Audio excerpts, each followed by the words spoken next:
அதுமா என்ன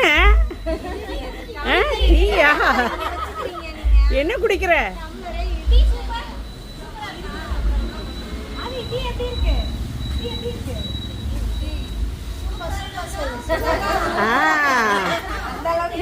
ஆதி வந்தாதான் கலகலன்னு இருக்குது இடம்.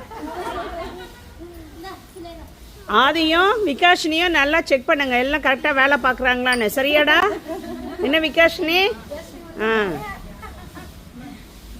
இன்னைக்கு பிருந்தாவுக்கு ஈவினிங் ஸ்நாக்ஸ் வந்து ராகி எடை தான் செய்ய போகிறேன்.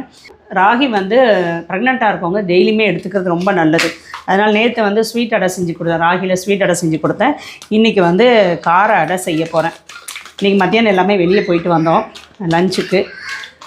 இப்போ வந்து வயிறு பசிக்குது அப்படின்னால, இல்லைனா வந்து நான் சாப்பாடு கொண்டு வந்துடுவேன், அதை வச்சு எதாவது செஞ்சு கொடுத்துருவேன்.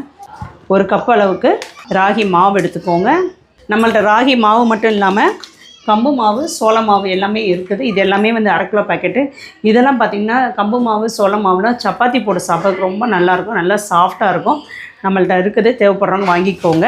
உப்பு, இது கூடவே பெரிய வெங்காயம், முருங்கைக்கீரை இருந்தால் போட்டுக்கோங்க. முருங்கைக்கீரை இப்போ என்கிட்ட இல்லை, அதனால் முருங்கைக்கீரை போடல.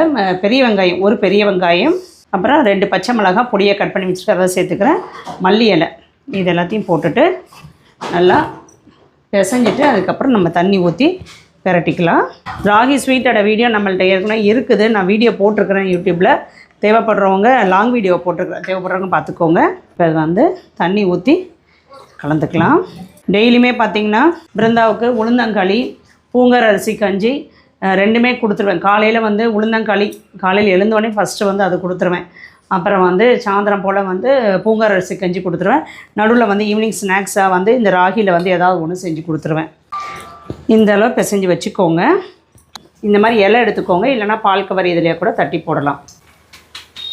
இலையில் வந்து கொஞ்சமாக நெய் தடவிட்டு தட்டி எடுத்துக்கோங்க. இப்போ இதில் நடுவில் சின்னதாக ஒரு குழி பண்ணிவிட்டு நெய்,